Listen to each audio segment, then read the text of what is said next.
السلام عليكم، ايه الاخبار؟ عاملين ايه؟ في الحقيقه ده واحد من الفيديوهات النادره جدا على القناه، وواحد من الفيديوهات اللي يعني من النادر جدا تشوفني بعمل فيديوهات من النوعيه دي، لكن ان شاء الله في الفتره الجايه هيكون في فيديوهات من النوعيه دي كتير. قبل ما نتكلم في اي حاجه واي تفاصيل، حابب اعرفك ان انا واحد من الاشخاص اللي مش بتفضل تماما الحاجات اللي هي هاي كوبي، حاجات اللي هي بتبقى تقليد للحاجات الاوريجينال والحاجات اللي زي كده. مش بفضلها ليه؟ بسبب بسيط، لان الحاجات دي بتبقى منتجات يعني جودتها رديئة جدا، بتكون منتجات مجرد شكل بس مش اكتر. ففي الحالة دي انا بفضل انك ممكن تشتري اي ساعة تكون من براند معروف، او على الاقل تكون حاجة يعني بتقدم حاجة معينة، احسن من انك تشتري حاجة مجرد شكل. لكن الساعة اللي انا جاي اتكلم عنها في فيديو النهاردة استوقفتني شوية كده، لانها ساعة هاي كوبي لكنها مميزة شوية. كلنا طبعا نعرف الساعة الشهيرة جدا بتاعت ابل اللي اتعلن عنها من فترة، الساعة اللي سعرها غالي جدا، والساعة اللي بتيجي بمميزات وعتاد وحاجات مش لأي شخص، الابل ووتش الترا. وهي حرفيا الترا في كل حاجة. وموضوع الساعات الهاي كوبي والحاجات دي بدأ من زمان جدا، يعني كل الناس يعني بدأنا نشوف موديلات كتير وشركات كتير بتنزل ساعات من النوعية دي، وبتكون أغلبها مجرد شكل بس. يعني ناس طبعا نفسه ان هو يكون لابس حاجة زي بتاعت ابل، حاجة زي بتاعت سامسونج، حاجة زي بتاعت ايا يكن اي شركة او اي موديل من اي شركة، وطبعا مش معاه ان هو يشتري الساعة الغالية جدا دي، فبيلجأ لحاجة من الحاجات دي. وانا زي ما قلت في اول فيديو، انا مش بروح مع الاختيار ده تماما، ومش بفضل الاختيار ده تماما، ومش بنصح اي حد بالموضوع ده. لكن خليني اكلمك النهاردة عن ساعة باسم HK8 برو ماكس. طبعا دي ساعة من براند صيني، فما تركزش قوي مع الاسم بتاع الموديل بتاع الساعة، لان اي حاجة وخلاص، يعني اي اسم وخلاص، فما تركزش يعني مع الموضوع ده. وخليني ما اطولش عليك واقول لك ليه الساعة دي انا حسيت انها ساعة مميزة. وحرفيا الفترة اللي انا جربت فيها الساعة دي استمتعت جدا بالساعة دي. وخليني ابدأ باول ميزة واهم ميزة من وجهة نظري، هي شاشة الساعة. الشاشة دي واحدة من الساعات النادرة جدا اللي بتيجي بشاشة أموليد، مش شاشة IPS، وشاشة جودتها كويسة جدا، والكواليتي بتاعها عالي، والسطوع بتاعها عالي وواضح. نادرا لما تاخد شاشة في الفئة السعرية دي انها تكون شاشة أموليد، ونادرا اصلا لما تلاقي ساعة هاي كوبي بشاشة أموليد. كل الشاشات طبعا اللي بتكون تقليد بتيجي بشاشات رديئة جدا، شاشات IPS، وبتبقى شاشات IPS حرفيا يعني الكواليتي بتاعتها معدومة. على عكس الموضوع ده تماما، عندك هنا شاشة ألوانها كويسة جدا، شاشة الأسود فيها أسود غامق جدا. فعلا الشاشة دي أو الساعة دي في وقت الليل اللون الأسود بيكون أسود مطفي تماما. شاشة ألوانها واضحة وزاهية جدا. كمان حواف وأبعاد الشاشة دي قليلة جدا مقارنة بأي موديل ممكن تشوفه من الساعة دي أو أي ساعة تكون تقليد. وده خلينا ننقل لنقطة تانية، وهو الديزاين أو تصميم الساعة بشكل عام. هو شبيه جدا للساعة الأصلية. الساعة دي لو أي حد شافها في إيدك مستحيل تماما يقدر يفرق ما بينها وما بين الساعة الأصلية. الساعة دي فعلا نسخة مقربة بنسبة كبيرة جدا، تكاد تكون 95% من الساعة الأصلية. كمان الساعة دي بما إنها جاية بشاشة أموليد، فعندك هنا Always On Display وشغالة بشكل كويس. هي يعني مش أعلى حساسية ولا أعلى يعني استجابة، لكنها شغالة بشكل كويس. وأما عن خامات التصنيع بتاع الساعة، فالساعة هنا بتيجي بخامات كويسة جدا وتكاد تكون ممتازة. الساعة هنا بتيجي بفريم أو بجسم معدني. عندك هنا الساعة تقريبا بيركب لها كل الاسترابات بتاع الساعة الأصلية، مقاس 49 ملي.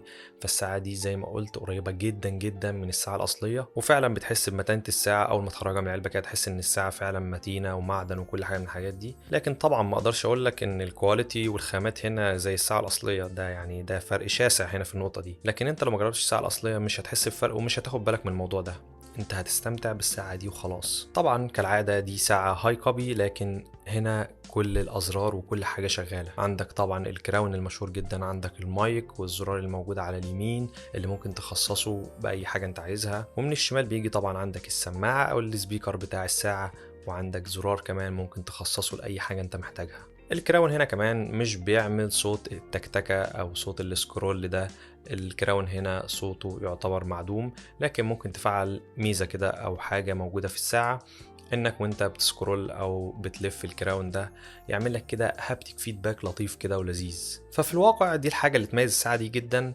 وبرضو بالنسبة لبوكس الساعة يعني يعتبر بوكس ما فيهوش اي حاجة فانسي اطلاقا، بوكس عادي جدا، بوكس ابيض سيمبل جدا ورفيع. الساعة دي طبعا بتيجي بلونين، او يعني الغالب لو انت فكرت تشتري الساعة دي هتلاقي هو لون واحد، اللون اللي هو السيلفر، لكن الاستراب هو اللي بيكون متغير. يعني الساعة اللي معايا دي شايف اللون الاسود ده، مقاس 49 مللي باللون الاسود، وده لون الاستراب اللي جاي مع الساعة في العلبة. البوكس زي ما قلت بيجي فيه اوراق التشغيل، بيجي عندك الساعة والاستراب، وكمان وصلة الشاحن اللي هي برضو مش فانسي اطلاقا، حاجة كده المفروض ان هي ماجنتيك والكلام ده، لكنها يعني الماجنتيك هنا او المغناطيس هنا تعبان شويتين، لكن هي بتقضي الغرض، وطبعا بتشحن الساعة عادي جدا. خلينا بقى نرجع نتكلم عن الساعة. والساعة دي برضو من الساعات او من الحاجات المميز فيها هو السوفت وير بتاع الساعة. سوفت وير يعني ساعة هاي كوبي، سوفت وير ايه؟ اكيد يعني حاجة تعبانة. هو في الواقع مش سوفت وير فانسي برضه ولا اي حاجه من الحاجات دي، لكن انت هنا بتاخد حاجه على الفئه السعريه اللي انت واخدها دي، وبرضه ما تنساش انها ساعه تقليد. فاقدر اقول لك ان السوفت وير هنا كويس ويعتبر كويس جدا. السوفت وير هنا بيمشي وبيتنقل بكل سلاسه وبكل نعومه، مش زي الساعات الفيك اللي بتلاقي فيه تقطيعات وتهنيجات في النظام، وتحس ان الساعه دي حاطين فيها حاجات رديئه جدا. على عكس الموضوع ده تماما، السكرول هنا ناعم جدا، التنقل في النظام، الدخول والخروج وكل حاجه هنا شغاله سموز جدا وبنعومه وسلاسه جميلة طبعا. وعلى سعر الساعة دي يعني انك تاخد ساعة بتعمل مكالمات وحاجات زي كده، فدي برضو نقطة كويسة هنا، لكنها مش حاجة مميزة. يعني دي حاجة موجودة عادي جدا، مش حاجة يعني مقتصرة على الساعة دي ولا أي حاجة من الحاجات دي. الساعة هنا تعرف تعمل منها مكالمات عادي جدا.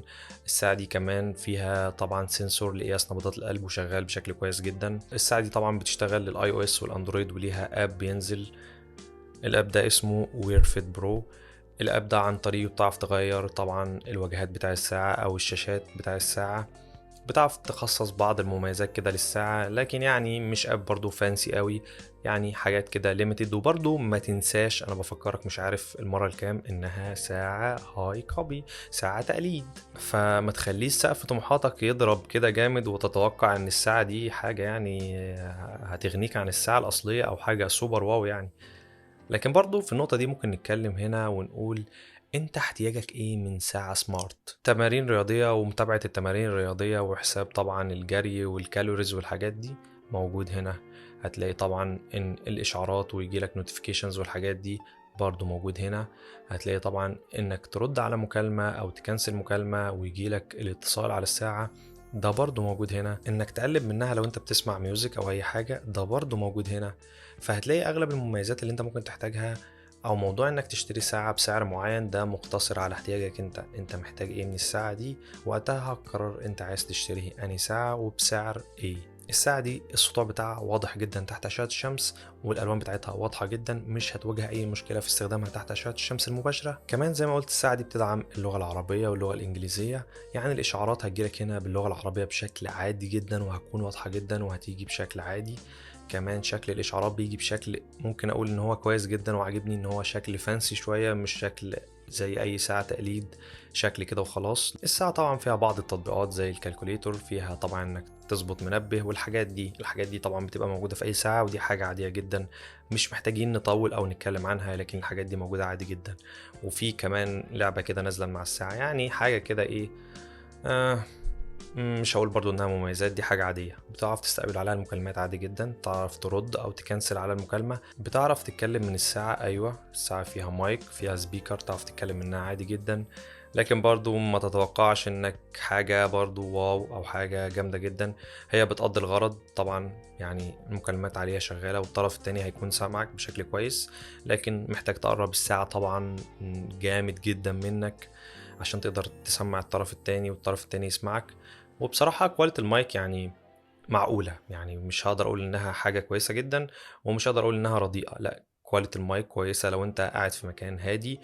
بالنسبة لبطارية الساعة دي، فالساعة دي معايا مش بقالها فترة كبيرة قوي، لكن في الايام اللي انا جربت فيها الساعة دي اقدر اقول لك ان فعلا الساعة دي بطاريتها كويسة. هي طبعا لو انت رابطها بالبلوتوث طبعا ومفعل كل الحاجات ان يجيلك كل الاشعارات وكل حاجة، البطارية هتستهلك بشكل كبير، لكن ممكن الساعة دي تكمل معاك يومين ل3 ايام بشكل كويس جدا على شحنة واحدة. لكن مع كل المميزات الحلوة دي في حاجتين كده الصراحة ضايقوني شويتين من الساعة دي. أول نقطة وهي نقطة الفورمات بتاع الساعة أو الفورمات بتاع التايم في الساعة دي. عندك الساعة دي بتدعم 24 ساعة بس. يعني إيه بتدعم 24 ساعة؟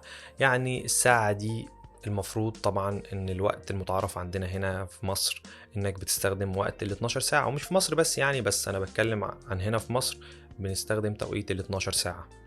ال 12 ساعة بمعنى ايه؟ بمعنى انك عندك 12 ساعة الصبح وعندك 12 ساعة بالليل. يعني الساعة مثلا بتكون 1 الظهر وعندك برضو الساعة بتكون 1 بالليل. لكن في طبعا دول تانية بتستخدم توقيت ال 24 ساعة اللي هو بيجي عند الساعة 12 ومش بيقولك بيبدأ يعد من الساعة 1 من جديد، لا بيكمل، يعني الساعة 13 الساعة 14 الساعة 15. أكيد أنت فهمتني. تاني نقطة وهي تجربتي للساعة دي كانت مع آيفون، فكنت بحس إن يعني نوعا ما في ديلي لكن مش كبير قوي ما بين الحاجة اللي بتوصل لي على الموبايل أو الآيفون والحاجة اللي بتوصل لي على الساعة. يعني لو جالي إشعار مثلا أو نوتيفيكيشن على الموبايل، يعني بعدها بحاجة بسيطة جدا بيجيلي على الساعة. لكن دي حاجة يعني مش مضايقاني، دي حاجة عادية جدا. اللي مزعلني بقى هو موضوع المكالمات في الساعة دي، انك اسم المتصل هنا محتاج انك تضيف 8 اسماء فقط عشان يظهروا لك على الساعة. هل ده معناه ان لو حد تاني بره ال8 اسماء رن عليا مش هيظهر لي على الساعة؟ لا طبعا بيظهر لك، لكن بيظهر لك الرقم فقط مش بيظهر لك الاسم. يعني بيظهر لك ان رقم كذا كذا رن عليك، مش بيظهر الاسم حتى لو الرقم ده متسجل عندك. وكمان حابب اتكلم في موضوع السعر ده، لان الساعة دي انا قدرت ان انا اوصل لها جديدة بسعر حوالي 1350 جنيه مصري. يعني الساعة دي سعرها حرفيا 44 دولار، فيعتبر سعر ممتاز جدا على فئة سعر الساعة دي وعلى المميزات اللي بتقدمها. وبرضه حابب اقول ان الساعة دي بتتباع هنا في اماكن بتباع ب 1600 جنيه، الساعة دي في اماكن بتباع ب 2000 جنيه، لكن السعر الحقيقي اللي انا وصلت بيه للساعة دي هو كان 1350 جنيه. فالصراحة انا شايف ان الساعة دي فعلا من الساعات القليلة جدا اللي ممكن ارشحها كساعة تقليد ممكن تشتريها وتستمتع بيها يعني. وبس دي كانت كل حاجة في النهاردة. متنسوش بقى تعمل لايك وسبسكرايب. بلاش فيديو جاي ان شاء الله. سلام.